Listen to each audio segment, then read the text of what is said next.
We'll just start in a couple of minutes, so if we can just settle down then. This last of the doctoral scholars will be walking through.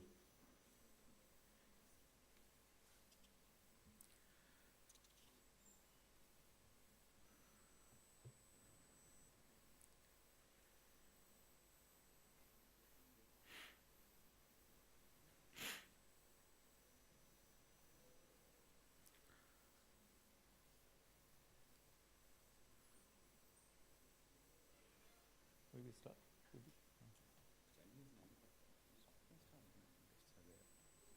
Okay. So good morning, everybody. Welcome to the third day of the JCAE Conference 2025. Delighted to see all of you here. It's also my great pleasure to welcome today's distinguished speaker. He needs no introduction, but I will do a brief bio for Partha. So we have amongst us today Partha Mohanram. He's a John H. Watson Chair in Value Investing and the Director of the CPA's Ontario Centre for Accounting Information Research. Partha has published extensively in the areas of financial statement analysis, valuation of growth firms, implied cost of capital, and executive compensation. His recent work is in the area of social media, artificial intelligence, and machine learning. He's also the editor-in-chief of Contemporary Accounting Research, and those of you who do any accounting research will know it's a top 4 accounting journal in the world, and serves on the editorial board of the Accounting Review and Review of Accounting Studies. His recent work has won numerous awards, including the Haim-Falk Award from the CAA 2017, the Rotman Research Paper Award 2018, and the Notable Contributions Award from the AAA 2022. Professor Mohanram teaches advanced electives in business analysis and valuation and has taught in the MBA, PhD, undergraduate, and the executive program, education programs, including the doctoral director's education program. He's won numerous teaching awards during his great career. Partha serves as the area coordinator for the accounting area from 2016 to 22 and was acting vice dean of research, strategy and resources for the Rotman School of Management 2022-23. He's also served as the academic director of the India Innovation Institute at the University of Toronto since 2016 and chaired the university's President's Council for the Indian subcontinent from 2017 to 2022. Professor Mohanram joined Rotman after serving on the faculty at Columbia and New York University. He obtained his PhD in business economics from Harvard, MBA from IIM Ahmedabad, where he won a gold medal for being the best all-round student, and BTech in computer science from IIT Madras, now called IIT Chennai. Can you put your hands together and welcome Partha Mohanram with a very big round of applause. It is an absolute pleasure to have him here amongst us today, and his talk, as you can see, is Research Valuation Accounting, Future Directions. Now, the request is hold your questions until he finishes. He'll be very happy to take questions at the end. And thank you very much, Partha, for coming. It's a pleasure to have you. Thank you. So can you guys hear me with this mic? Okay, wonderful. All right. Thank you for Madhu for hosting me, and thank you, Bin, for initiating the invitation. I think you sent me an email last year asking me if I would do this, and so I was very happy to do it. The topic for my keynote, I'm going to cover 3 parts. They're sort of not exactly related, but I thought I have an hour, so I might as well cover a bunch of things. The first is going to focus on my area, or my primary area of research, which is valuation. Just my thoughts on where this research area is and what might be some nice, fruitful topics for anybody who's looking to do research in this area. Okay. The second part of my keynote is more general, and hopefully this will be useful for those of you who are starting out your academic career in terms of, how do you shepherd your papers through the publication process. And I'm giving you insights, not just the insight of somebody who happens to be the editor of a journal right now, but also the insight of somebody who has gone through the pain and pleasure of trying to publish papers early and later in his academic career. So one thing I'm sure others in this room will also attest, nothing teaches you as much as the School of Hard Knocks. So I'll give you some experience from my School of Hard Knocks, okay? And the last topic I want to talk about is how is it possible to succeed in publishing in top journals when you are not where the center of gravity of the academic world is. So if you think about, Madhu used a term like top 4 or top 5 or top 6, they're almost all North American, maybe 1 or 2 European journals here and there. And when I say North American car, it happens to be Canadian, but they're almost always American. And so how do you manage to succeed in a world where everybody is somewhere else and they're all hobnobbing with each other? But some schools have done it, and what might be the learnings from that and what might be the implications? So these are some of the topics I'll try to cover. And I see some familiar faces in the audience. So Anita was from Miami, so hello. Okay, so that's the third part of my presentation. So, okay, so first part, accounting, research, and valuation.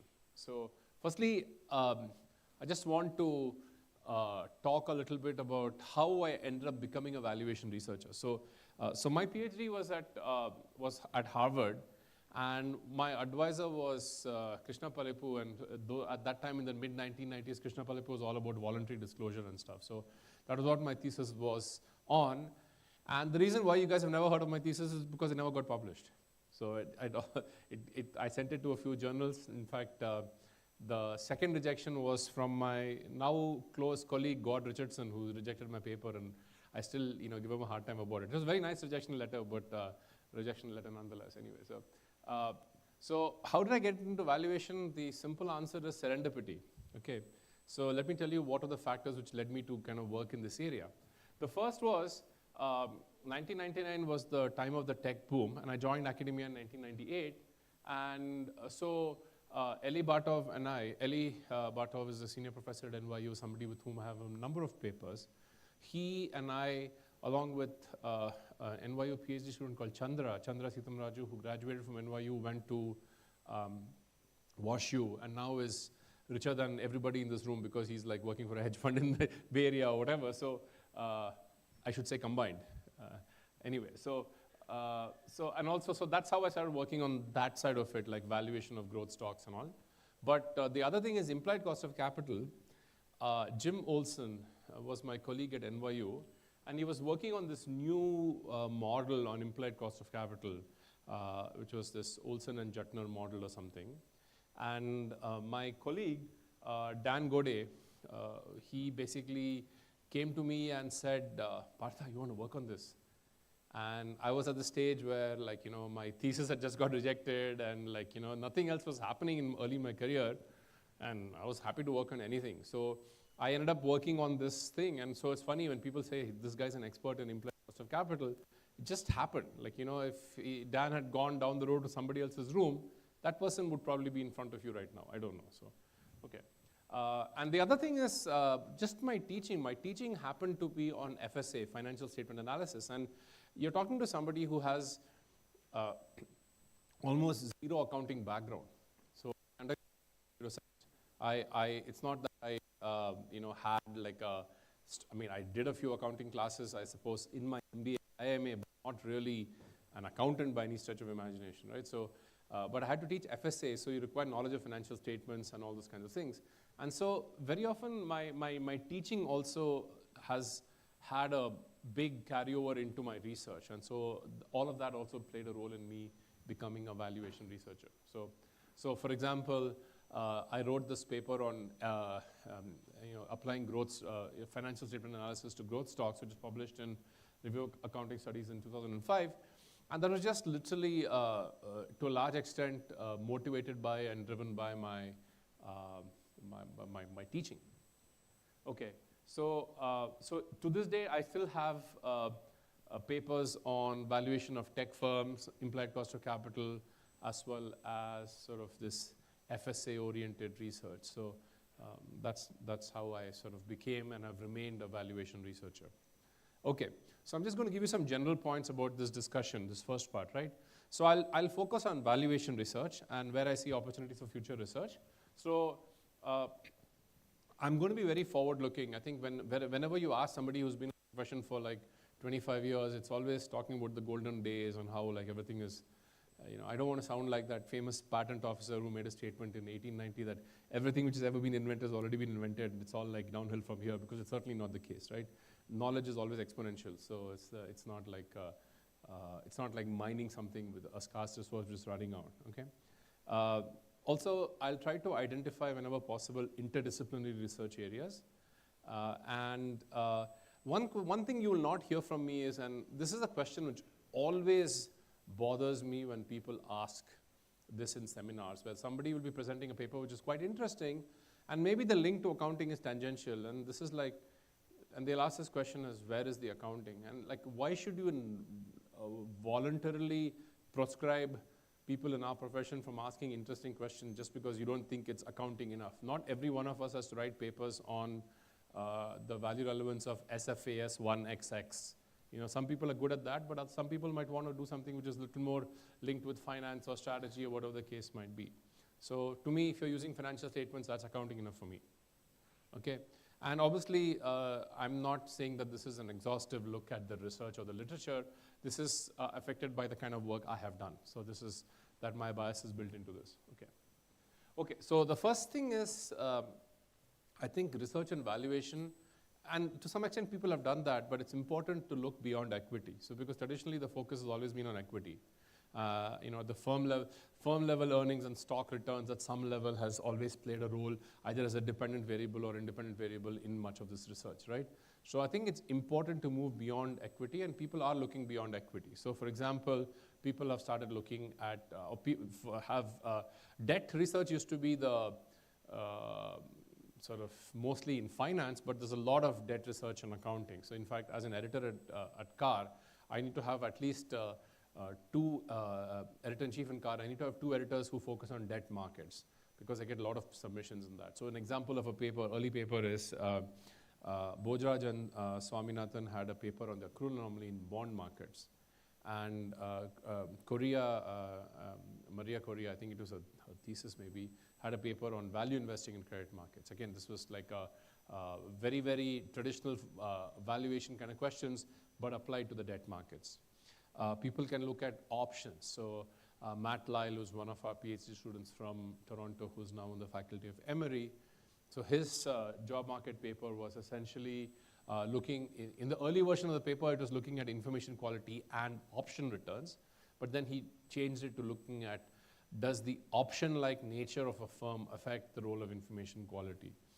And of course, there's been a lot of research on ETFs, exchange-traded funds.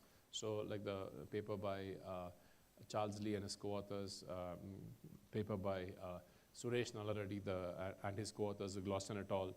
And I had a paper with Sanjeev Bojraj and Suning Zhang as well in JE on ETFs. So there are important issues when you look beyond equity related to things like the sophistication of the market participants, because very often some of these instruments, the market participants may be much more sophisticated, you know, especially when you're talking about things like debt markets and maybe option markets as well. Investors may not be as diversified, so diversification issues could be different. But also, what is systematic and what is idiosyncratic might also vary based on whether you're looking at equity markets and other markets, and it may not be relevant. So this issue of people might ask in equity, like, this is an interesting question, but are you showing me a systematic effect or an idiosyncratic effect? This may be less relevant in some of the other markets.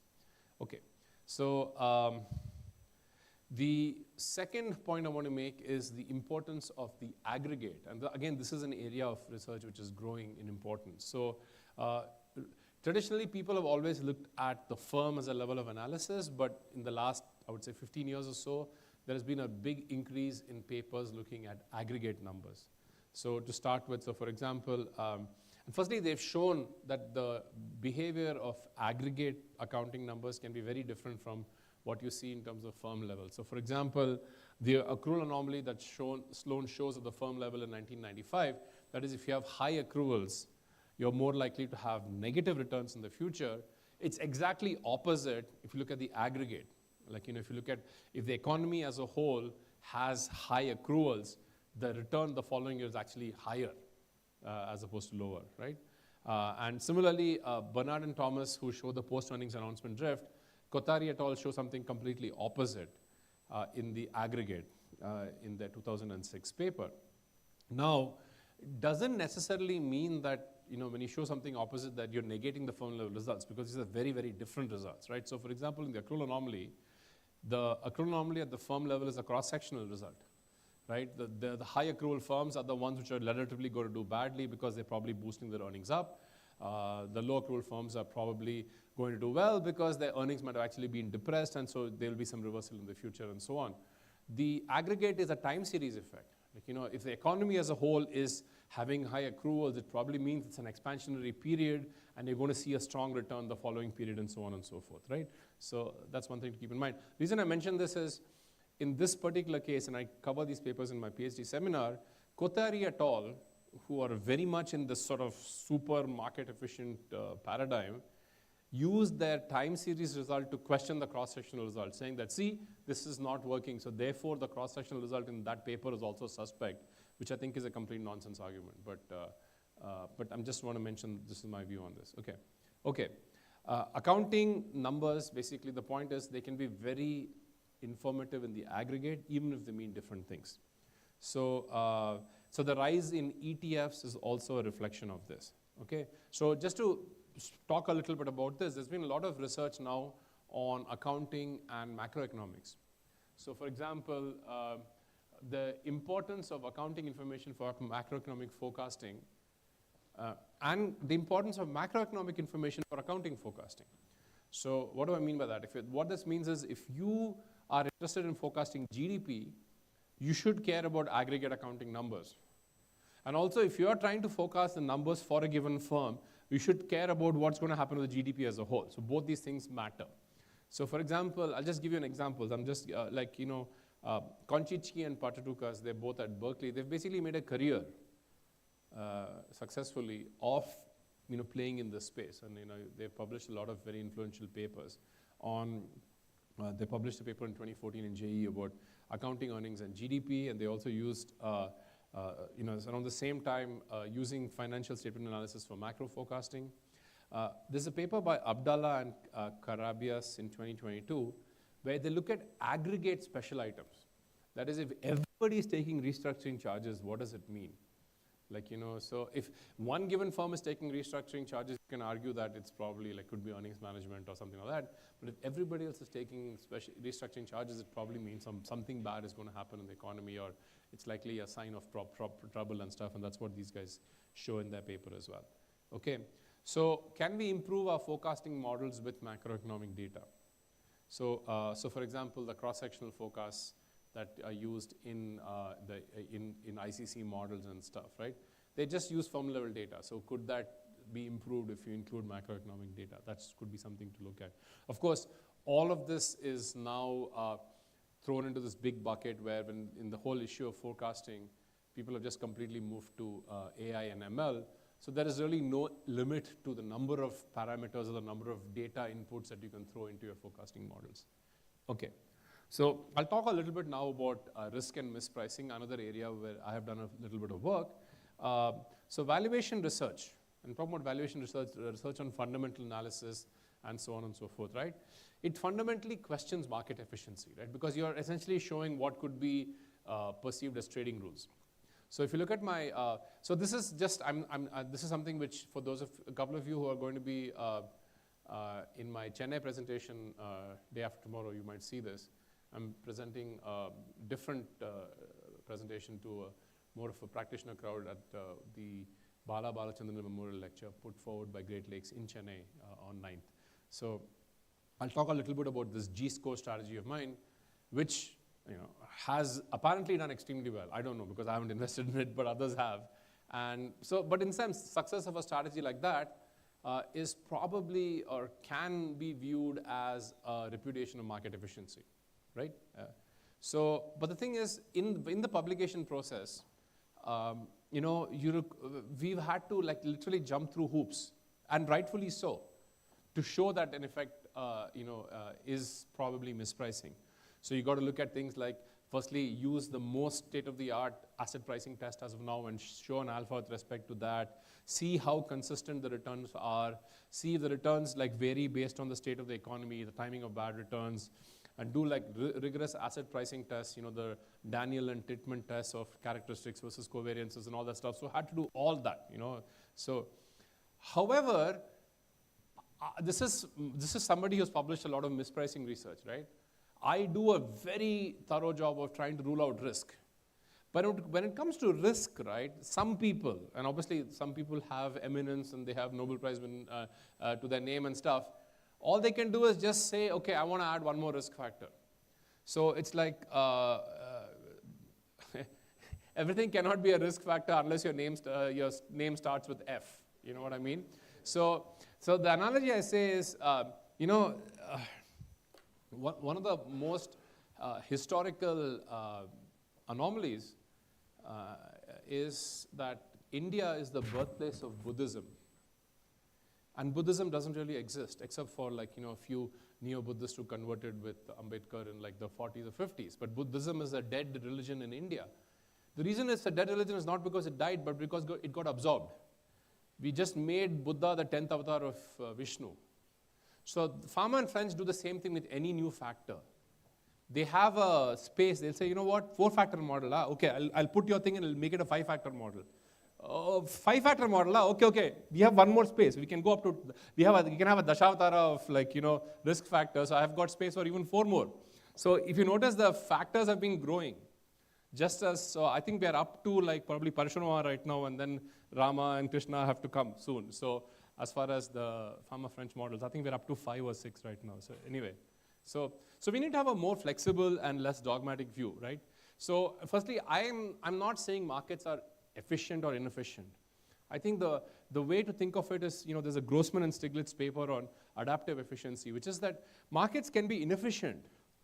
But once you point something out, that inefficiency will decline. So there's a very famous paper in finance called McLean and Pontiff who show that whenever academics publish papers, that effect weakens after they publish papers, which itself, it actually proves the fact that it's mispricing, right? Because a bunch of arbitrages have gone in and arbitraged that effect away. So similarly, Greenhand and Solomon had this paper on, it's called Going, Gone, on how the accrual anomaly went away, and they basically showed that one of the reasons that went away was because a bunch of hedge funds moved money into accrual-based strategies. Similarly, I had a paper on the same topic which said that one of the reasons why the accrual anomaly weakened is because analysts have started issuing cash flow forecasts. So if you're issuing a cash flow forecast and an earnings forecast, you're essentially issuing an accrual forecast. So the market cannot feign ignorance of accruals now. And so if the information is of higher quality, and if poor information was causing an effect, that effect should weaken, which itself proves that it probably was a mispricing effect to begin with. Okay. So like I said, the accrual anomaly, there's a third explanation. So my co-author, Sanjeev, had an independent paper where he essentially showed in his management science paper that one of the reasons for the accrual anomaly weakening is accounting standards changed. And they tightened the accounting standards for restructuring, and restructuring anomaly for M&A was one of the drivers of the accrual anomaly. So I still remember this. In 2009, I was still at Columbia. Jeremiah Green was presenting this Going, Gone paper at a conference in NYU. And I had been working on my cash flow forecast at the same time. And Sanjeev had been working on his management science, what ended up being his much later management science paper on restructuring. And I was sitting next to Sanjeev, and I was telling him, no, this is not the reason why, it's because of cash flow forecast. And Sanjeev said, no, this is not the reason why, it's because of restructuring. It turns out it's all three. So their paper got published first. So in my paper, I had to control for their effect and show that my effect remains. And Sanjeev's paper got published last, so he had to control for both our effects and show that his effect remains. So in reality, all three factors played a role in the disappearance of the accrual anomaly, which is essentially, at least in the US and North American markets, has been non-existent for the last 20 years or so, since 2000 at least. Okay, so the accounting perspective on asset pricing. So the latest Pharma French factor model, right, has 5 factors where they've included maybe there's more right now. Like I said, I haven't been up to date with my factor Dashavatara right now. So they have included the investment factor and the profitability factor, what they call CMA, conservative minus aggressive, and RMW, robust minus weak. Okay, so these are empirical factors that meet the necessary condition for a risk factor in terms of there's positive and generally a consistent risk premium. But is it sufficient? Will they stand up to the more rigorous asset pricing tests? That is the sort of what they call the Daniel and Titman test or whatever. And can someone come up with an economic rationale for a risk story? So for example, Penman and Zhu have a theory for why earnings growth might be a sign of risk, saying that its riskiness is embedded in earnings growth. And this is a much earlier work by Basu, 1977. This is not the same Sudhir Basu, it's a different Basu. And Ball in 1992 JE, among others, who have also come up with a risk-based explanation for it.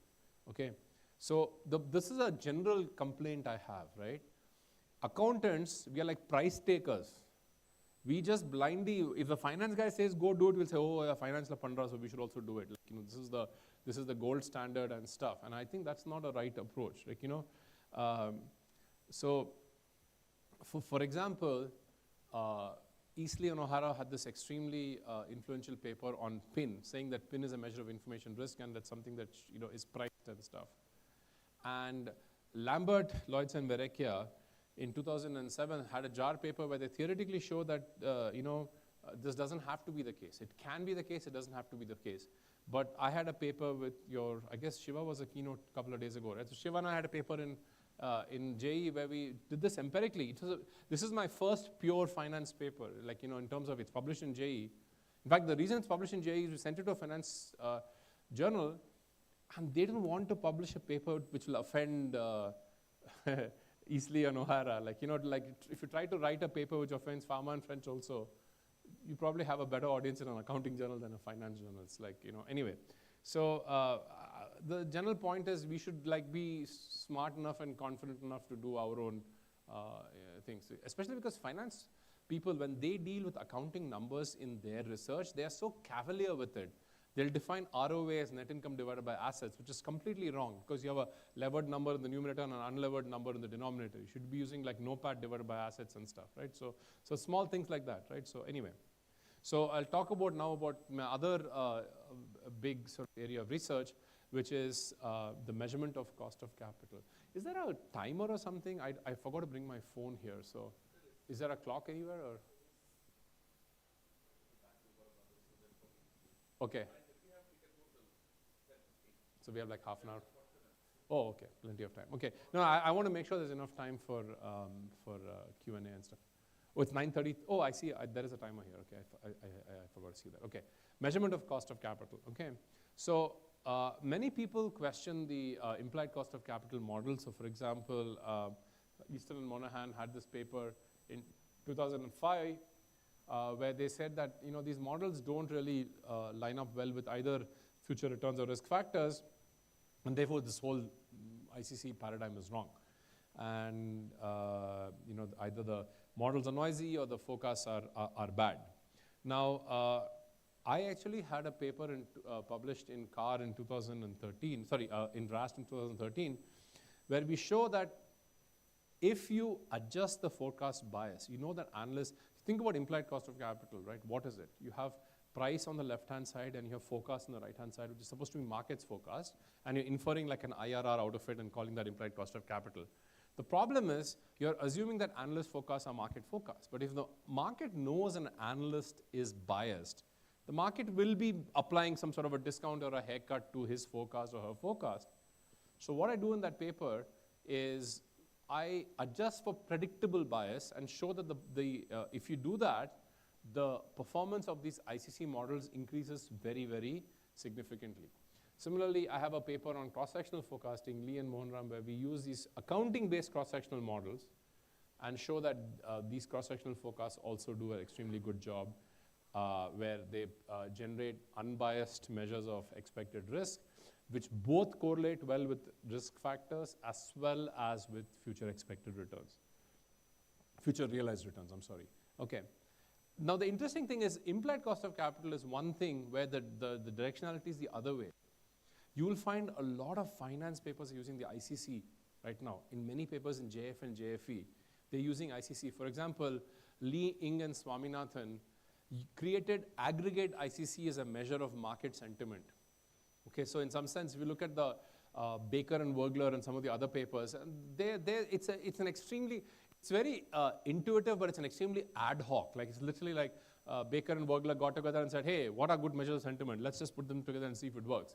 But this is using the valuation and using the sort of, the risk, the way the market on aggregate is discounting earnings as a sense of, hey, maybe the market as a whole is overvalued or undervalued and stuff, and that has implications for future returns and stuff. And that's what Ling, Ing and Swaminathan show in their 2013 JFE paper, okay? Now, one of the interesting, I think, unresolved questions in ICC literature is the ICC, or the performance of ICC cannot disentangle, in its current form, cannot disentangle risk from mispricing. What do I mean by that? Let's say you have a high ICC firm which has high returns.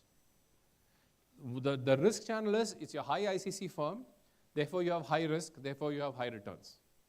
But there could be a mispricing angle too. You're a high ICC firm, which means you're undervalued.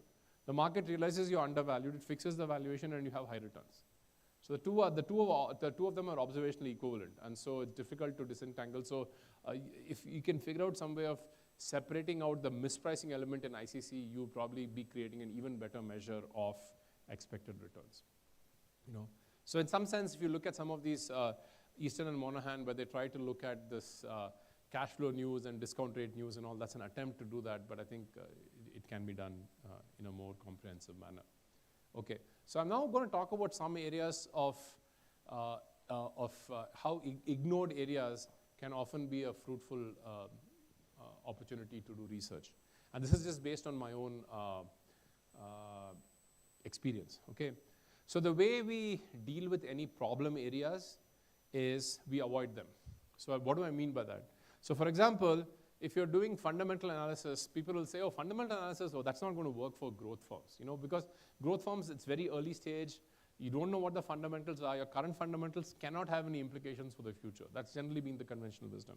Similarly, and I'm sure all of us who have taught a course like FSA, student comes to you and says, oh, Prof, I want to do group project. I want to analyze Bank of America, or I want to analyze Citibank. And he'll say, no, don't do banks and financial institutions. Similarly, when we're doing any research, we'll say, I'm going to delete SIC code 48. I'm going to delete utilities. I'm going to delete banks and stuff. Why? Because they're different. But to me, I found that very unsatisfactory, because I was telling these students like, oh, don't analyze the industry where half of you are going to work. Especially I was teaching in Columbia those days. So basically what I started was, I started with teaching. Okay, I'll get to that in a second. But because I was doing FSA, in my 2005 RAS paper, what I did was I took the Piotrowski model, which if you think of Piotrowski model from 2000, that's just an application of DuPont analysis in the aggregate, right? But I said, you know what, let's customize this and look at what makes growth firms unique and see if we can extract some financial statement-based signals from that. And that's what led to this paper of mine. So it was partly motivated by my teaching.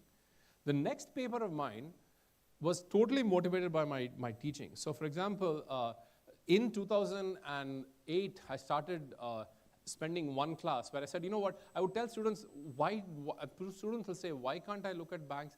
I'll say, well, this traditional ratio analysis stuff where we try to break out leverage into operations from financing doesn't work, because operations is financing for a bank, right? So these ratios won't work. There's no inventory turnover ratio. There's no capital, PP&E turnover, all those kinds of things. I said, if these ratios don't work, let's go find a bunch of ratios which actually are useful in banking. So I started doing this on a teaching perspective.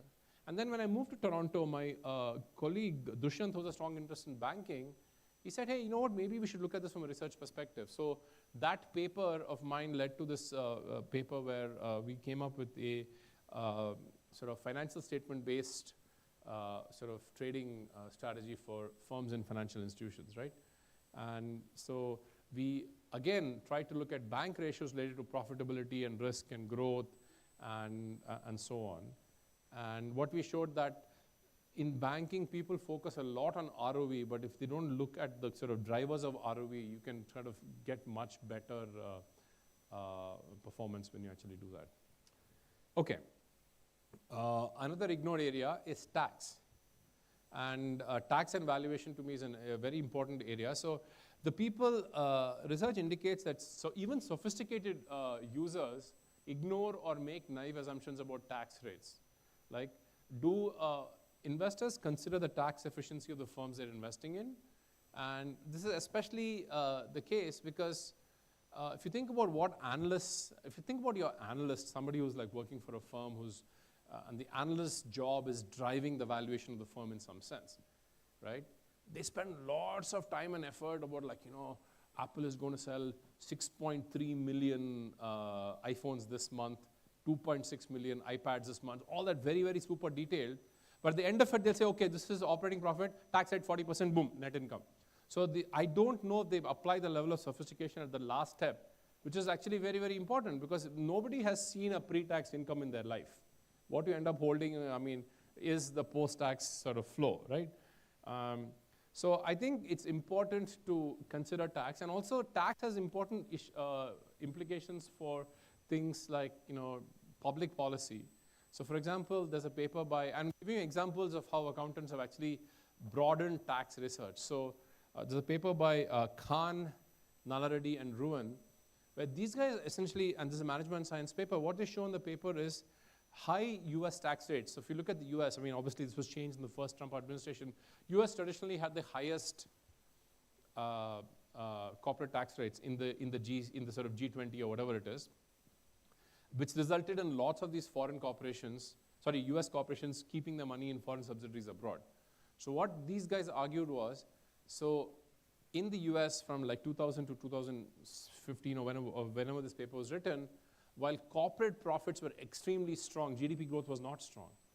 And they argued that because of this tax channel, the money from corporate profits is not flowing into the economy and having the sort of multiplier effects that it should because of this tax policy, which is incentivizing these people to actually leave their money in foreign bank accounts and so on and so forth. My colleague Alex Edwards has this paper where they look at the profitability of foreign acquisitions, cross-border M&A. So basically what they show is that many of these companies, they have all the money and the money sitting trapped abroad, not coming back to the US because of the tax reasons. And that results in inefficient M&A. It's like the free cash flow hypothesis happening, but happening in your foreign bank accounts. Because suddenly you have nothing to do with the cash, so all kinds of like not so good M&As appear attractive to you. And you may start making these negative NPV deals. Okay, so this obviously should be of interest to these people in this room, which is research in emerging markets. So we need to encourage research which uses data from outside the US. Now, often papers are rejected, okay, because the question asked is, hey, what are the broader implications? You've shown me what's happening in India, what's happening in China, why do I care? Okay, the answer is, you should care about India or China, irrespective of whether you're living in USA, Canada, or wherever, simply because this is where the world's economy, the growth in the world's economy is going to take place in the next 20 or 30 years. You shouldn't have to make this extra step of making your stuff relevant to the, sort of Western audience or whatever. Now, I've noticed one thing. If you notice, a lot of China papers are being published these days. But somehow, India papers have not made the same amount of like leaps or whatever, mainly because they aren't being produced in the same numbers, or the bias remains, or whatever the case might be. I think one of the earliest papers was Shiva himself had a paper with Hariom Manchiraju on the sort of mandatory CSR thing in India, which is published in JAR. And Sid and his co-authors now have a paper under like second or third round in CAR, which is looking at the phenomenon in India and a few other countries where companies have standalone and consolidated financial statements, both in the financial statements, try to understand which are the ones investors look at, and if they're doing earnings management, which are the ones they're managing and stuff. These are very, very interesting questions which have implications for other people. I'll talk about one paper of my own as well in a later slide, where I look at R&D in China with some Chinese co-authors. Emerging markets are an interesting thing to look at because they might allow us another look at risk or mispricing. Because some of those factors which have caused those mispricing to have dissipated in the so-called emerged markets might still be at play in the emerging markets. It could also be a controlled experiment where regulatory changes are happening at different times in different places, so it allows you for better identification. And some of the impact of changing disclosure standards and accounting standards and stuff, institutional and governance, these are going to have interesting implications no matter where you're from. Okay, new sources of information. Research now uses new and emerging sources of information like social media, information from crowdsourced information like Twitter and Seeking Alpha, Estimize, which is this platform for forecasts and stuff, right? Research also uses new techniques. So like, for example, the emergence of AI, ML, big data. So what this means is, obviously for the current generation of doctoral students who are being trained, it's not a problem because people are getting trained. I think nowadays it's almost compulsory that any PhD student will know how to program in Python and will know how to do all these kinds of basic AI, ML programming and stuff. So for example, Abdul Kaiser, who's from ISB, was a postdoc at Toronto, and I have a couple of papers working with him. I mean, he knows all these things. He knows how to program. He knows how to use AI, ML and stuff. But it's important that older dogs also learn new tricks. You cannot just be happy, especially in this AI, ML world, we cannot be happy just sitting and spinning CompuStat and CRISP tapes, okay? The other advice I would give to, so for example, I had my own TAR paper where we used some sort of ML, we firstly used data from Twitter. We're actually using AI, ML techniques to actually extract the sentiment on Twitter, and then we show that the aggregate sentiment has predictive power, and this is the paper for which, me and my co-authors won the Notable Contributions Award a couple of years ago. Okay, the last presentation on this first and largest part of my presentation is going to be on the impact of AI and machine learning. AI has completely transformed the research landscape. It has changed the research process. So for example, I have a paper with my co-author Akash, and he says now there are programs which will write code for you. So literally tell them what you want, and so they will write the code, and they will give you our code to calculate ICC or to do some sort of asset pricing test and all. So which can be actually a huge source of efficiency because you don't have to worry about like these kind of things. It also changes how papers are written. And it has had a big impact on us as journal editors. So right now we have a disclosure where people have to disclose what the role of AI was. Because we are perfectly fine with people using AI to make it more efficient, but AI cannot be a phantom co-author. It cannot be,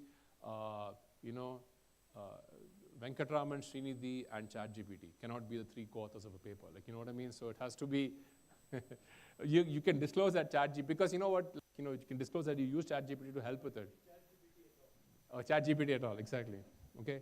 So, but AI/ML is also creating tremendous avenues for research. So for example, the most common ones in accounting and finance are prediction of returns and prediction of earnings, right? And I have a paper on this as well. But the one thing to worry about in AI/ML is that there's a huge black box problem. It's like AI/ML is like a hot dog factory, and I say this as a vegetarian, okay? But in the sense that people eat hot dogs, but they have no idea what went into it, right? Which part of which animal contributed to the hot dog, you have no clue, right? So it's kind of like similar in AI/ML research, right? And so the reason why it's important is if you don't know why something works, you have no guarantee that it's going to work in the future. So understanding the mechanism and channel is important.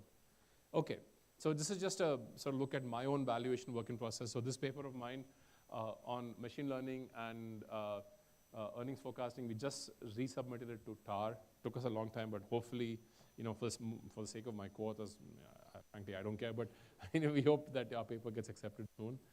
I also have a paper on looking at the valuation of normal and residual authors with a few co-authors in Italy.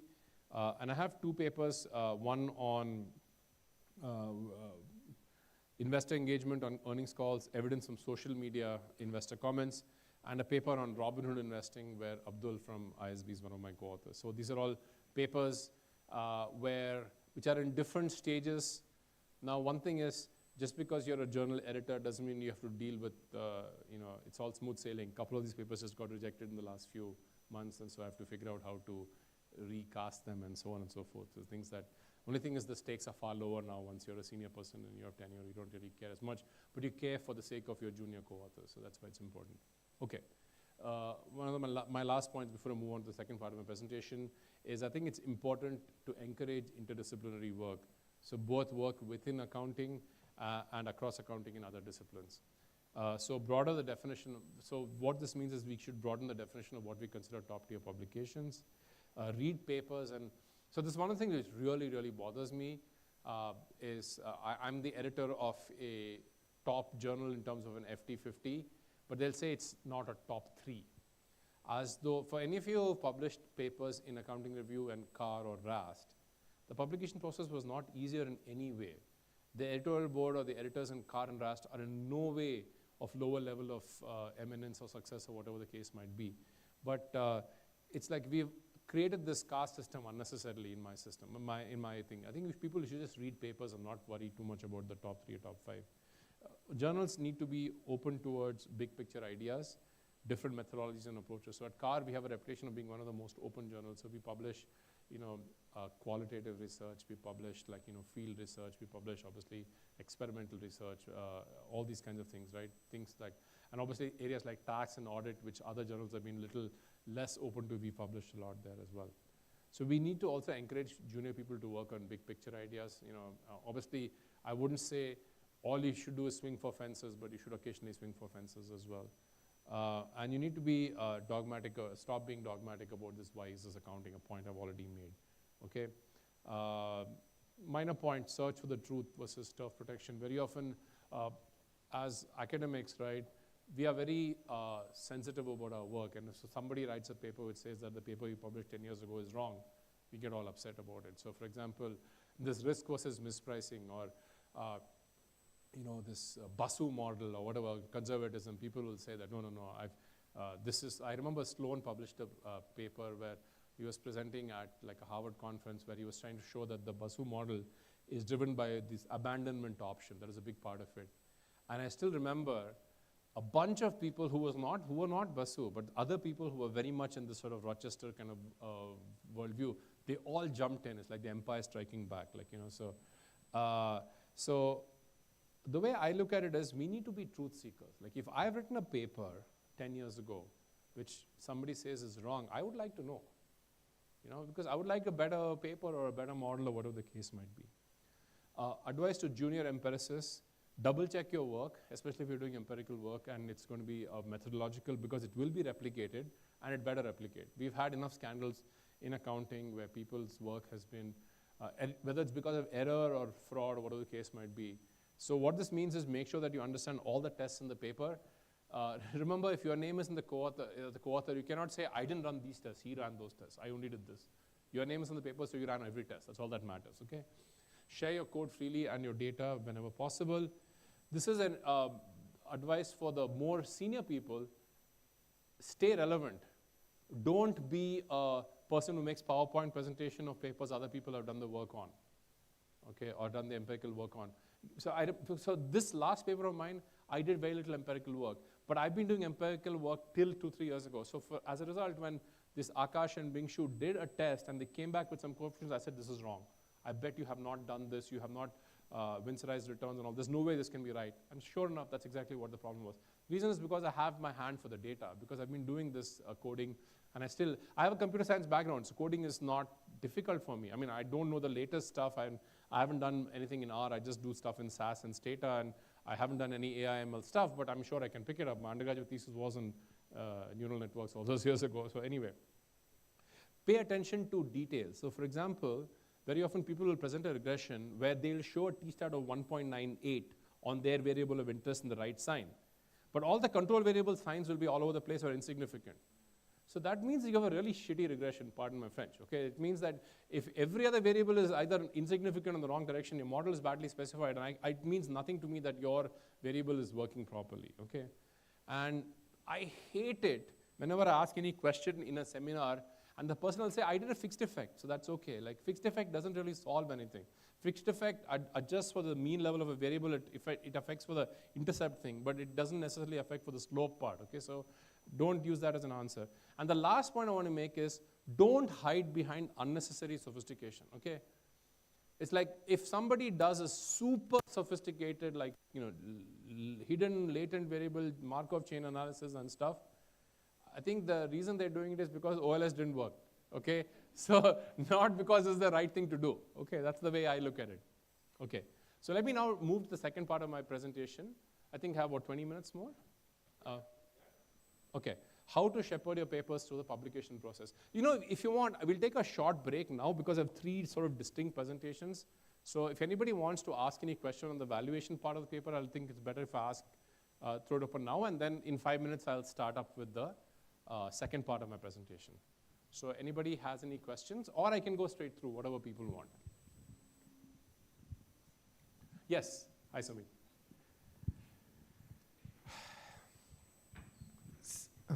Good morning, sir. Sir, I have this question.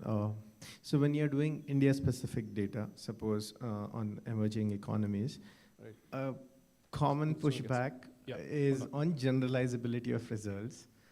And I mean, and they're very dense. So how would you think, how do you respond to such referee comments? So for example, I'm not a co-author on this paper. I'm not the editor also, because he's my co-author. So Sid had this issue with his paper. I told you about this consolidated and standalone. So it turns out India is not the only country which has it. A bunch of countries have it. So are you one of the co-authors? Yes. Okay, yes. so you know what you did. Yeah. So, okay, I don't have to tell you. You guys had to broaden the sample. Yeah. And you had to include other countries. And so, you know, So, that's see, the other thing is you can, so I have a paper, I'll talk about that in a bit. Yeah. It's a paper on China R&D and R&D accounting in China. And the way basically, here's the basic idea of the paper if I don't get to it. What we show in China passed a law which says that you have to explicitly separate out and explicitly disclose your R&D expenditure on the income statement. Earlier on, it was put as a part of SG&A and it was in the footnotes. They said, no, we have to highlight our R&D. R&D has to be separate. What we showed in that paper was R&D increased across the board, and it increased more for non-SOEs because they care more about capital market consequences, but the innovativeness of R&D went down. And then we have some additional tests which suggested that at least some of this increase in R&D could be just classification. So like, you know, this table has suddenly become R&D expense, or the depreciation on this is R&D. Why? Because one guy who works in the R&D department walked past it once, so therefore it's an R&D expense. So something like that may be going on, right? So the question is, it's a China-specific thing, but it's still it has important implications because it shows that these kinds of attempts to say that I want to, it was ostensibly to increase the sort of salience of R&D. But we've also shown that paper is the markets are not fooled. The valuation multiple for R&D declines post-regulation. So even though it's like this game where everybody is increasing more R&D is not as good, but the market knows the R&D is not as good and the valuation has come down. So it's a China-specific thing, but I think it has implications for all countries. There you have to use argument to do that, because this regulation doesn't exist in other countries. So I can say that if you are thinking of doing such a regulation, please look at this experience as something. So that's the way I would deal with it. But it is not easy. It depends on the referees, and the referees are biased and the editor is biased towards this thing, then you're out of luck. You know, that's just the way it is. So. Okay. Thank you so much. Anyone else? Or maybe I can move on and we can take questions later. Okay. All right, the second part of the paper, this is very much like, you know, how to publish papers, okay? Or how to rather shepherd papers to the publication process. So this is, I'm not saying that this is you, but let's say you're a recently minted PhD student and you published your PhD, you've defended, you've got a job, you need to start publishing, okay? Hopefully your thesis, unlike me, another co-authored research. So in this presentation, or the second part of the presentation, I'm going to focus on when to send your paper, where to send your paper, what to do if your paper is rejected, what to do if you get an R&R, and this is based on my personal experience, okay? So I've published papers only in FT50 journals, and this is, I don't have the lengthiest vita of people of my vintage, but if you take the ratio of number of papers written to number of papers published to number of papers written, it's probably one of the highest. So I've only written like 30 odd papers and I published 25 papers. So, and this includes like working papers currently. I only had 3 papers which ever got rejected, which didn't like, which kind of died, like non-working paper or whatever. Like, you know, so, and I've had 0 post-second round rejections. Hopefully this accounting review paper which we just sent back isn't the first. I'm sorry. So I've had second round rejection once. Usually when I've got an R&R, I have a 90% conversion rate for R&Rs. Okay, so clearly I've figured out something, you know, through accident or whatever on how to make this work, okay? So that's what I'm going to talk about. And also I have an experience as a referee and as an editor and stuff, so editor-in-chief now at CAR, okay. So when to send your papers? This is a mistake that many rookies make. They make 2 mistakes. One is they send it out too early, the second mistake is send it out too late. Too early is like a job market paper is not the same as a publishable paper. You need to essentially, after the job market, you need to make a list of all the comments you've received, okay? And I would sort of break them down into categories. So think about the comments that you absolutely have to fix, things which would be nice to fix, and things that could actually add to the paper. Category 1, you have to fix, because there's a very good chance that the person whom you saw in the job market could be a referee. And if the person sees that you have done nothing to address his or her comment, that person will recommend rejection for your paper. Okay. Category 2, try to get as many of those done. And category 3, things that you can, think about as extensions or whatever. So fix as many problems as you can. Like I said, some of these people might be sitting as referees. So don't send your paper out too early, but don't sit on your paper. So this is a mistake many people make when they start a new job. You meet new colleagues, you start working on new projects. You've been bored of your thesis, you've been working for the last 3 years or whatever, but you have this exciting new project you're working on with new people and stuff. You put all your attention on that, your thesis falls by the wayside. Nothing. Remember, I think this is a famous statement made by, Wayne Gretzky or something, like, you miss 100% of the shots you didn't take, okay? You might miss 40% of the shots that you took, but you'll miss 100% of the shots you didn't take. Remember that, okay? Don't get bogged down in teaching. Obviously teaching and teaching well is important for everybody because it's a big part of our job, but make sure that your research doesn't suffer, and don't get diverted with the attention of new projects. And for future projects, right, I know some people who have this fear of letting go, that no, I got to fix it, I got to present it 8 times in 6 conferences and 5 universities before I can send it out for review. Here's the deal. Your perfect paper after this 8 conferences and 5 things is going to get a 5-page referee report with a list of 15 things to do, right? And so why are you let the referee, as long as you fix the basic things, you can send out flawed papers as long as they're well written and well executed and stuff, right? So my own thing is brown bag the paper, presented it in 1 or 2 places, 1 conference or something, and send it out, And the latter is going to be tough, especially with junior people. Your opportunities to present is going to be limited, but maybe you have a senior co-author, or at least you should try to send it out to conferences where you can present, like AAA, CAAA, whatever the case might be, like conferences like this. So you should look for all opportunities. Where to send your paper, and this is obviously very much a function of where you are.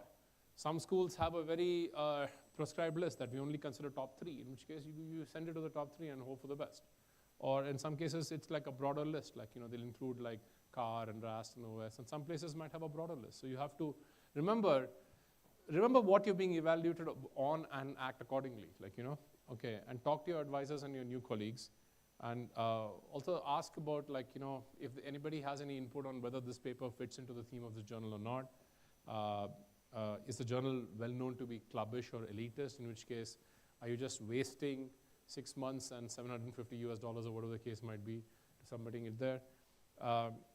Does submitting to journal conference issues make sense? And this is something which I have personally used to great success. So I have published papers in a JAR conference, in a JE conference, in a CAR conference, 1 each, and 4 papers in the RAS conference. Okay, almost every 5th year I have a paper in the RAS conference. I got to tell them my turn is up right now, so next year I should expect a publication in the RAS conference. But there are advantages of sending a paper to a conference issue, where if you get accepted, usually, not for every journal, CAR doesn't have a conference issue, but the other journals have a conference issue, so a paper will literally come out in clockwork like a year later. So it can be a very quick acceptance. However, if you don't make it, it's a very public rejection. Everybody knows your paper was in that conference and never got published. And so you'll have to pick up the pieces. That's happened to me once as well. So we had a paper in the JAR conference, and the paper that year, 4 papers got rejected out of 8. And everybody knew that paper was in the JAR conference, and so we had to send it again to accounting review. And that's my one case of a paper where in the second round we got rejected in accounting review. It came out in review of accounting studies, but the whole process took much longer than it should have. Dealing with rejection letters, and this is I would say for those of you who are starting out, this would probably be the most important slide today, okay? In our profession, we need to have a thick skin, okay? So rejection rates at top journals are somewhere between 80 and 90% first round rejection rates, okay? Odds are your papers are going to get rejected. Like I told you, in that list of papers I put out, 2 or 3 of them got rejected in the last 6 months, just the way it is, okay? Don't take it personally, right? Here are some responses to avoid. 1, the referee is a moron, okay? I've clearly addressed this in table 7. He or she didn't read it, okay? The editor clearly didn't read the paper. Or the whole system is rigged. It's no point. Why am I doing this? Okay. Each of these statements might be true, but they don't help you get wherever you're going, okay? So decide what you're going to do with this paper. In most cases, the right response is to make major changes and send it to another journal. In some cases, maybe if there's tremendous agreement between both referees that your paper has 0 incremental contribution and it's very difficult for them to see a way out, like, maybe it's time to kill the project. How do you resubmit rejected papers? Now, think about why the paper was rejected the last time. Is it the motivation and incremental contribution? Is it the weakness in the theory and hypothesis development? Or is it some problem with the empirical execution? Or could it be the writing and communication? And this is not an exhaustive list, but this should cover like 90% of the reasons why your papers are rejected, okay? It's very important, and this is an advice I can give you. I can't tell you the number of times I know where people have not done this and they've paid a price for this. It's very important to address at least the major issues before sending it to another journal, okay? Our profession is pretty small, and it's pretty specialized. Odds of you getting the same referee at another journal are pretty high. I've had so many cases, it probably happens multiple times a year, where the referee comes to me and says, Partha, I just reviewed this paper for journal X, I recommended rejection, and this paper looks almost the same. My response to that person is, if he or she can recycle their paper, please recycle your old referee report. Okay, just change it to tar manuscript to car manuscript and send the same report out, okay, with the same rejection, okay? So, remember the comments in your referee report, even if you're not getting it to that journal, they will improve your paper. It's work. Nobody said it's easy, okay? And some of it could be maybe you were aiming too high. Maybe your paper, especially for things like incremental contribution and identification and all, maybe one of the top 3 or top 5 journals might not be accepting, but a field journal might, which is more interested in the topic and stuff, might give you a little more leeway on that. And that might, and especially if that's something which is acceptable to your, for your career at your institution, is something you should consider, okay? How do you revise papers? I'm talking about a case where you've got an R&R. It's great, you're very happy, go celebrate, have lunch or whatever, go take your co-author team for dinner or whatever, but then you got to get to work, okay? Read through the editor's letters and the referee reports. So what I do is, I start my response memo before I start the revision. So I create a template where I literally cut and paste all the things, and I create an empty Word file. And then we have a meeting and we'll say, okay, this is what we do, this is what we do. So this becomes like a early draft of a response memo, okay? Condense the comments, because remember, the comments are not going to be independent. There's going to be some common comments. Some comments can overlap, and some comments can even contradict each other, in which case it's not clear which is the right way you should go about it. Set up a plan for revision. How are you going to address each point? Who is going to address it if you have a co-author team and you're like splitting up the empirical work or whatever the case might be? And a timeline. The timeline is very important because, I can tell you one thing. Don't take forever. I know journals give you up to a year, but that should be the max. You should not take longer. And I mean, sometimes things are unavoidable and you can ask for an extension and all. But generally speaking, I try to get papers back between 3 to 6 months each round. And again, I have no data supporting this, but my hunch is that there is an optimal amount of time. If you take too soon, it means you either haven't done the work or you're at least signaling that the work wasn't that great. If you take too long, people forget. I think 3 to 6 months is ideal. Less in later rounds, but 6 months for the first round and successfully less in each round. Okay. Also, if you're doing the right thing, referee reports should get shorter each round. If referee reports get longer each round, that's not a good sign. It means that there's one referee who hates your paper and he or she is willing to put the effort to make sure your paper is rejected. Okay. So like CAR, we allow 1 year, but you should ideally take much less time than that. Okay. I try to get revisions back in 3 to 4 months, 6 months max. importance of the response letter. To me, the response letter is more important than your revision. You know, most reviewers don't read the entire revised paper. They look at the response memo and go look at the delta change and see how you addressed it. Because people are busy, they don't have time to read a 50-page document again. They'll just focus on the differences, okay? So in the response memo, lay out exactly how your paper has changed, how you addressed every comment that editor and the reviewers had. So minimize the number of times when you do, where the response memo, you do something in the response memo but not in the paper. You'll say that, yeah, you did it. You asked me to do this, I've done it. Here is the results in table R1. What are you telling the referee? You're telling the referee is, you asked me to do it, so I'm doing it. I really don't feel like doing it. And it's a really stupid comment, so it's not going to, it doesn't deserve any real estate in my paper. So it's there in footnote 23, and it's there in this response memo, not in the actual paper. Obviously, the referee asks you to do 50 things. You can't do 50 things in the paper. But if for 48 things out of the 50 things, you tell the person that, no, here's a response memo, it's not making a paper, you're setting yourself up for rejection. You gotta, be smart. This is not it's not about being fair or standing up for academic integrity and all, it's about getting your paper published, okay? And don't waste time trying to convince the referee or the editor that he or she is wrong, okay? Maybe he or she is wrong, but there's a way you have to also deal with that as well. So for example, what I would say is, I think your point was a little unclear. I think what you're trying to say is this. Maybe our writing was a little unclear, but here's what we're trying to do, or something like that. If you, as opposed to, no, this is wrong. You're telling me 2 + 2 is 5, it's 4. Therefore, you're wrong. I mean, so that's not going to help you. Okay. Also, if you do not address something, or you could not address it, be explicit. Don't think that, oh, this guy will not, I hope he doesn't recognize that I haven't done this. They will recognize that you haven't done it, okay? All right, people will notice. It will come back in the next round, okay? And your tone is important. Remember, in most journals, right, I know some are different, most referees are doing this gratis. Most editors are doing this gratis. So they're not out to get you or anything, okay? So they just feel your paper is flawed or whatever the case might be. Okay, now, so that's my second thing. Now, my last part of my presentation is, already you've asked a question, is how do you publish in top journals when you're not in North America, okay? So, most of the journals are in North America. JAR, JAE, TAR, RAST is a US journal, it's a pretty international body, but it's basically an American journal.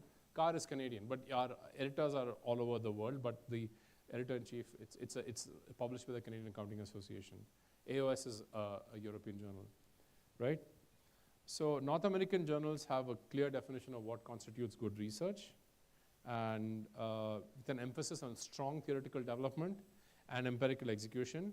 And often identification is very, very important. They're looking for things like your proxies are properly defined. You have good controls for things like exogeneity and endogeneity, and you can clearly identify the so those things.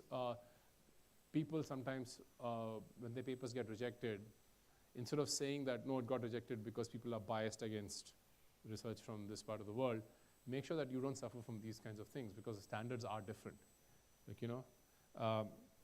and the fact is journals can be snobbish and clubbish, and they can be biased. Like I said, why do I care about what's happening in India or China? This is something we talked about earlier, right? Okay, and the biggest challenge is you're publishing away from the center of gravity, lack of name recognition. What that means is it's not that they are going to be biased.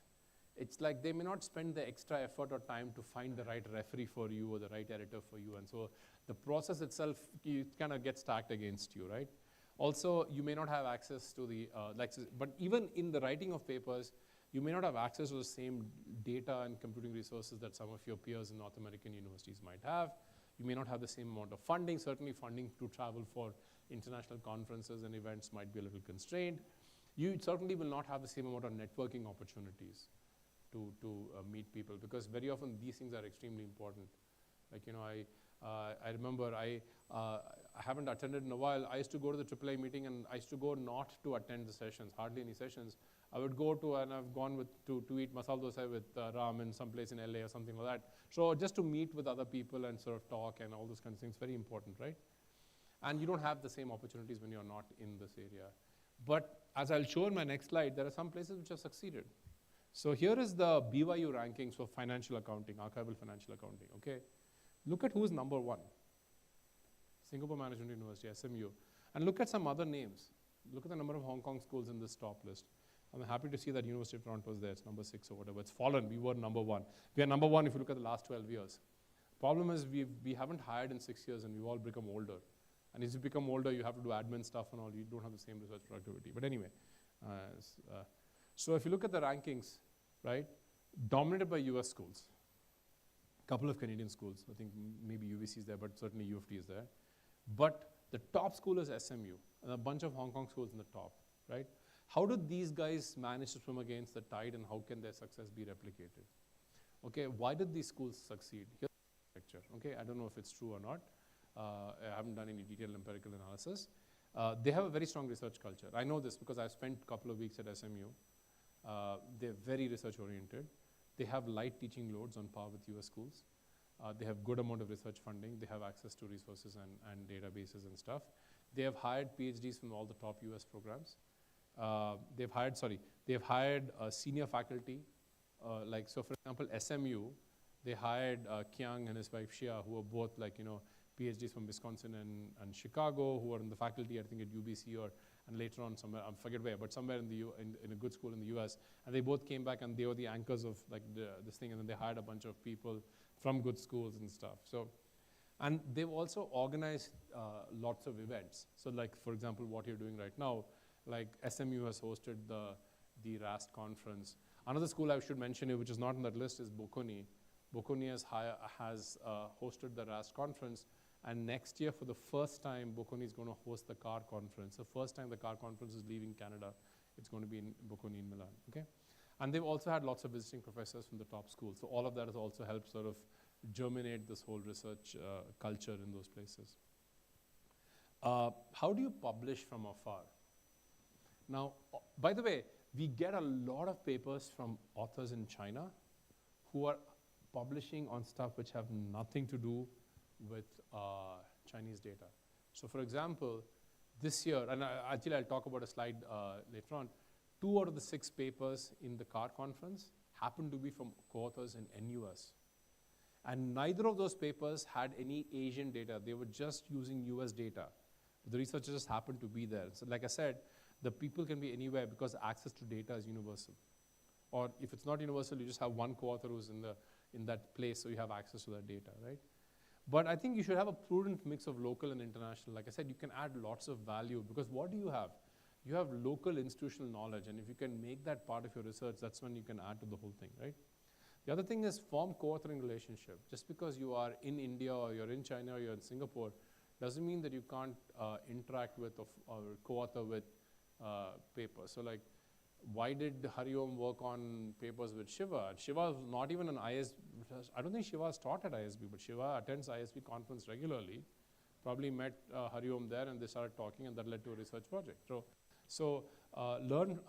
form co-authoring relationships. Basically, you can learn from the experience of senior co-authors. You can have better access to data and computing. And then you, in a sense, tap into their network. You may not have the opportunity to co-author and to sort of network and stuff, but they can present this co-authored paper at top universities and get the feedback and all those kinds of things, right?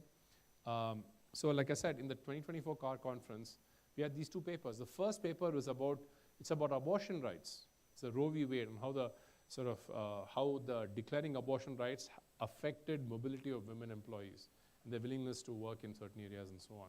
Okay, and the second paper is on unrealized cost savings and synergy in gains in debt contracting. In this case, I mean, it's slightly deceptive of me to say it's a NUS paper, because Shushu was one of our PhD students, and this was something she was working on when she was in Toronto. But still, the fact is you had 2 out of the 6 papers were entirely co-authored or authored by people at NUS in an international conference in Canada, right? So both papers using US data. So it can be done. So give you an example of this China, of international paper, my most recent paper, which is just recently forthcoming in Review of Accounting Studies, is this paper on R&D in China I told you about, right? So the way it worked is there were 2 Chinese co-authors whom actually I met for the first time last month. I made a trip to China. My interaction with them so far has been through email and one Zoom call. So I met them and we all went out for dinner and stuff. It was very nice. Wei Sun and Jigao Zhu. And I have a colleague from Toronto, Bahua. So basically the way this worked is Bahua has a relationship with these people because they both were at this institution he is from. So Baba's a Minnesota PhD. I'm sure Ram knows Baba and stuff. So he came to me and said, we have this idea and we want you to work on it because we feel as though you'll help craft the papers or we can try aiming for a higher journal. Otherwise, I don't think it'll work for us. It's a China paper and stuff. And so that was my role here was essentially more on the, okay, I worked a lot to develop the research design and all these kinds of things, but much of it was already in place. But I helped craft the writing and certainly the revision and deciding how to respond to the referee reports and stuff. My Chinese co-authors did all the empirical execution. So for example, one of the comments was you got to do like, what do you call that, entropy balanced matching for the test that you're doing. And so I'll talk to Baba and say, okay, let these guys do it. And so 1 week later, we'll get some tables with having done it in 2 different ways and all those kinds of things. And Baba obviously was very useful because he was like a project manager because he was dealing with the Chinese co-authors and he also had a good knowledge of the institutional setting in China, which helped us respond to some of the questions of, hey, why do I care? Or what are the implications and so on, okay? So that's my presentation. So if you have any questions, I think we have like 10 minutes more or something, so I'll be happy to answer any questions.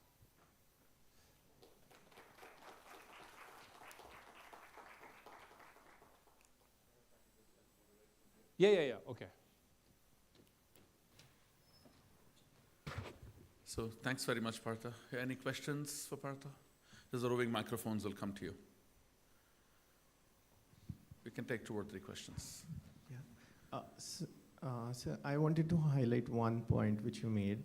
So if there are contradictory comments from 2 referees, how to handle that? If you can give some examples, like your personal experience, how did you handle that? Yeah, so it's not necessarily contradictory comments as much as one referee asks you to do X and other referee asks you to do Y and you can't be doing X or Y. So the way you would deal with it is you would tell the person that, referee A asked me to do X and you asked me to do Y. For the paper, we've chosen to do X and, the reason why we think it's better suited for our test is so and so.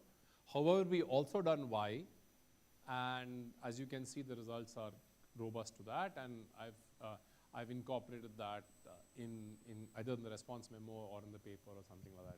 But in the actual case where the person says it's X and the other person says it's not X, like it's not a choice of doing A or B, then you can basically say that it's a very interesting conjecture that, see, here is the deal. Even if the referee is wrong, there's a way to tell the referee that he or she is wrong, okay? You shouldn't, the wrong way is, no, you're wrong. I looked at it and you're wrong. It was a really stupid point, therefore I chose not to do it. That's not what you should do.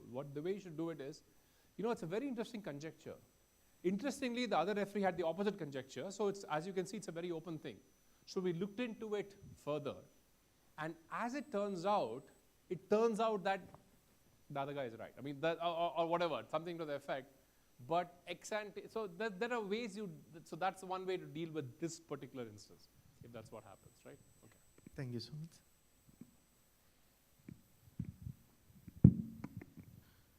Any other questions for Partha? Good. Ram has.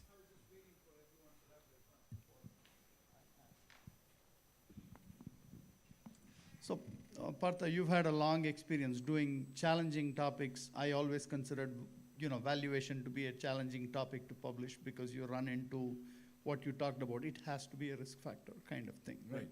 So that restricts the avenues, that restricts who is receptive to it and so forth. And there are many Firstly, such... you can look at my CV. Out of my 25 papers, only like 10 of them or 8 of them are published in the so-called top 3. Why? Because most of my evaluation papers are published in Rust. Because that was the one journal which is very open. Okay, because you had people like Charles Lee and Richard Sloan and Jim Olson and stuff as editors, so they were open to this kind of stuff. I mean, if I sent it to the JE or JAR crowd, I'd just get rejected. So my papers are either in accounting review or in Rust, right? But that's just the sacrifice I had to make. So I still remember when I was looking to move from Columbia, and I sent my CV to places like USC and Cornell, where KR was there and Sanjeev was there. They said, Partha, you have 10 publications, but as far as USC is concerned, you have only 3 publications because we don't count Rust. We don't count CAR. So that's just the reality of the result of this bias that you're talking about. Yeah. So, as we come to newer areas, there are also biases in those in terms of people who don't want to look at data, or one more Twitter paper, or one more this paper. So how much time do you think junior authors especially should spend in conversing with their senior co-authors or senior colleagues about what is the appropriate outlet even when they start a project? See, actually, I think now it's it's almost like we're at an inflection point. I think things are a little different right now, where all the journals have this FOMO stuff going on. It's like everybody wants to get onto it. So for example, the last 2-3 years, it was ESG. Mm-hmm. So RAST had 2 consecutive conferences on ESG. In fact, at CAR, our impact factor fell because we didn't do any explicit call out for ESG papers. We were happy to look at them, but there are other people who just went after it hardcore, and we didn't do that, right? Similarly, the same thing is happening in things like AI and all these kinds of things right now, where all the journals are going to be much more open towards it. Obviously, there will be a lot of papers, and there'll be a lot of bad papers as well in this field, as it will be, because everybody's rushing into it and stuff, right? And I think this is probably the time when you shouldn't go to old people asking them for advice. This is like, everybody's driving an EV and you're going to a car mechanic and asking the person how to have a nice IC engine, right? So I think that's basically the analogy here. But what still remains is they should still be able to give you advice on things like I think this journal will be more open and this and that. But actual topics and all, I think the junior people probably know much more about it than even the senior people right now. So I think part of the problems that I see in many of my junior colleagues is not just coming up with a project idea, not even just finishing it, not even getting it somewhere, but once you get that first rejection, learning how to infer whether you're the appropriate outlet or did you miss on what you were doing in the paper. Right. Because sometimes when people reject saying contribution or something like that, they're just saying, I'm not interested in it. I still remember one of my early rejections was, hey, you show that managers on average do the right thing and the market correctly infers when they're doing the wrong thing. I don't find that interesting. That's fair, but that was my fault in sending it to a journal which wouldn't find that interesting. Right.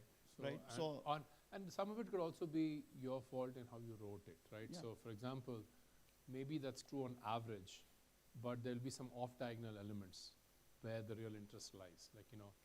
Like markets on average are efficient, but if you can still identify pockets of inefficiency, that's still interesting, right? So I think it's all a function of how you write this kind of stuff which matters, right? Now, one thing I will tell people is, especially for junior people, very often junior people and papers get rejected because their only contribution is, I am the first to do it. Yeah. But it could be very uninteresting to begin with. So for example, I give my PhD students this analogy. I'll just say, let's say you have ketchup on this side and vanilla ice cream here. And you'll say, man, nobody has put ketchup on vanilla ice cream. Let's see how it tastes. I can tell you it's going to taste like crap right now. You don't need to do a paper to prove that it's. So similarly, they'll say, nobody has looked at this combination of ESG plus machine learning plus this thing plus some weird combination which you think is super interesting. Just because nobody has done it doesn't make it interesting. Now, nobody having done it is a necessary condition because there's no contribution, but it's certainly not a sufficient condition, right? So I think that's an important thing to keep track of. Thanks. Behind you. Hi, Professor Parth. My question is that you get a lot of desk rejections these days. So, you think you have a good idea, but you're not very sure whether the fitment is very good for a journal. So is it great idea to write to the editor-in-chief and check with them as to you planning to write on something and whether this should be a good fitment for the journal, and then maybe start. No, I think most cases when you do stuff like that, the editor-in-chief is going to say, you know what, go and read the aims and scope of the journal and stuff. Go look at the journal and do one of two things. Go read the aims and scope. In your cover letter, state why your thing is fitting into the aims and scope of the journal. Right. Also, more importantly, go look at the kind of papers the journal has published in the last 3-4 years. That should give you a good enough hint, right? So, and so I'll give you an example. So I became the editor-in-chief of CAR in 2022. When I was an editor at CAR, I would never desk reject papers. And my logic was CAR did not have a refund policy for desk rejection, which many journals now have. And now, because of my efforts, CAR has introduced I could get them to 50%. I was asking them to just keep $50 and give the money back, which I think is fair, because there's not that much effort in the refereeing process. But so I said, if somebody sent a paper, even if it's a bad fit, they would send the money, I will send it out to there'll be some guy who's willing to referee the paper, they'll get some comments, they'll get some values worth, right? But in general, if we desk rejected a couple of papers last week because all the paper did was what has been shown in the US, exactly same thing saying they showed it in China. There was literally zero contribution. And I can almost guarantee whoever the referee was would have found the same thing, and the paper would have got rejected. Okay, and similarly, I had some paper from some author in Nigeria who had done some very analysis of corruption in Nigerian thing, and I'm sure it's very interesting. But the level of sophistication, the quality of writing, and I mean, it was like a undergraduate or a high school finance project level of analysis, like, you know, where the tables will be inside that paper. And so, and I like, you know, it's a waste of an editor's resources and all for them to read it and say rejection. I just rejected it out. So make sure that your paper conforms to the aims and scope, the general sort of fit of the quality, and the level of sophistication also of the journal before you send it out. Sure. And then you will not get us rejected. Or at least not, it shouldn't happen regularly. Thank you. Any more questions now? So can I just get you to thank Partha for an outstanding presentation? I have a couple of comments I will make. Thank you. I especially loved the second and third parts of the presentation, which I think is very useful for most of you. And if I can just take 2 minutes to share a quick story with you, Partha, how I so agree with what you've said, and Bin and Ram know this. I had a paper in JAR that went through 4 rounds of review for 4 years. And at the 4th round, JAR rejected the paper. And it was just a terrible, terrible feeling. After 4 rounds, Philberger rejected it. And then we took 3 more months to work on the paper and sent to accounting review. And it so happened that the same reviewer who rejected a JAR was the reviewer at accounting review.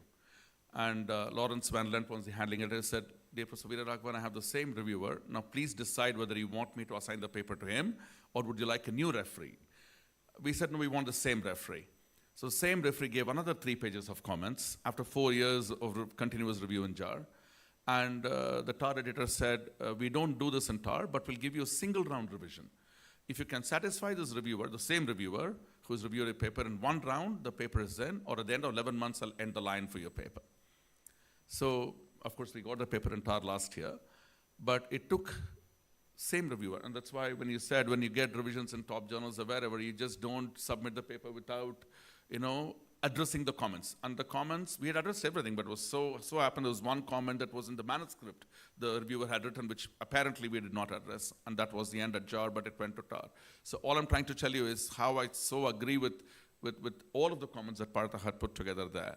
And one of the interesting things I wanted to mention to you about the second, third round, the later round rejections are very hard. So management science now has 2 rounds. In the second round, if you don't make it, that's it. So they will not drag you to 3rd and 4th round and then, you know, put you out of misery. I think putting you out of misery earlier is much better than putting out of misery much later in the piece, much more painful. So I don't know what CAR does. Do you have a decision? We don't have any set number of rounds guaranteed and stuff, but what I did do is I had some of my admin people look at the data. So I looked at the funnel. So we rarely have papers which get rejected. We have very, very few late round Right, rejections. right. To me, late round rejection is, for want of a better word, it's editorial misconduct. You know, in some sense, when you reject a paper in the 5th round, you have failed as an editor. Yeah. It's like, it doesn't do the person any good. Like, so for example, those of you who follow American football, and I'm a fan of the New England Patriots, they fired their coach yesterday, this guy, literally in his first round, and the owner said, this is on me. I feel very bad, I'm doing this, it is my fault. It doesn't do that guy any good, because you just scanned him, he lost his job. So, yeah, and this is similar, like it's the editor's fault. Of course, the editor will never admit that it's his or her fault, but because in some sense, what is really unfair is if you reject a paper in the 5th round for a problem which has been in the paper in the first 4 rounds and you suddenly raise it in the 5th round. That's not fair. You should not raise new points. You should raise points about the revision which has not been done properly and stuff. But to raise an existing point, suddenly in the 5th round you'll say, oh yeah, all that is fine, but you know, I don't like the incremental contribution. I think that is wrong. I think it's like, but I think the problem is, and I don't want to diss other journals, places like JAE especially, right? JAE takes a submission fee each time. Yeah, each round. Each round. Each round it so is. you're not just out of 5 years and stuff, you're also out of $4,000 by the time you're done. Yeah, yeah. Okay, it's a lot of money, and it really, for them, they view each round as a separate round. Absolutely. They do it to make themselves look more selective, but I think it's really a bad business model to consider. Like, you know, JFE does the same thing. Each round is $850. JE and JFE both in Rochester. So Rochester, so both journals do the same. DNA Yeah, or whatever. So, yeah. right. So I have actually I have the record, talking about desk rejections, right? I probably have the record for the fastest ever desk rejection in the history of academia. I know this, you know why? Because I submitted a paper, this is my, the JE paper with Sanjeev and all, this ETF paper. We thought of the finance paper, we sent it to JFE. I submitted it the previous evening, and I remember this lady, Gail Pratt, who works for SSRN and JFE, so sent it to her. I think I'd paid the submission fee, but I forgot the attachment. So I got an email the next morning from Gail saying, Partha, I think you forgot your attachment. Can you please send me the attachment? I got the rejection letter within a minute of sending the attachment. So basically, this was Bill Schwert. Bill Schwert wanted to quickly look at the paper and say, okay, and he just rejected it on the spot. This is faster than QJE. QJE, you know, does it in 10 minutes or so, but this is faster like than a that. minute. I kid you, and so I sent him back a simple email saying, I have one simple question for you. Are you desk rejecting this paper because you feel it's an accounting paper and not a finance paper? He gave me a one-word response. Yes, that's it. So I said thanks, one response to him. That's it, like one-word response. But then, strangely enough, that paper, we sent it to JE, sister journal of JFE, and that was a year where they asked us to include our paper in the JE conference, even though we hadn't submitted it to the conference. The paper came in JE the following year, so it worked out. So we do have Partha's slides. I think he's asked me if I can circulate it after you talk. I'll be very happy to circulate it to you. I would prefer it if you could make a PDF. I'll do a PDF of this and circulate it to you. And of course, please don't put it out anywhere unless you take Partha's permission on, so it's only for your eyes and for you to go back to his slides and see if you missed anything. So can I just get Ben Srinidhi to come up for a minute to give a small memento to Partha, please?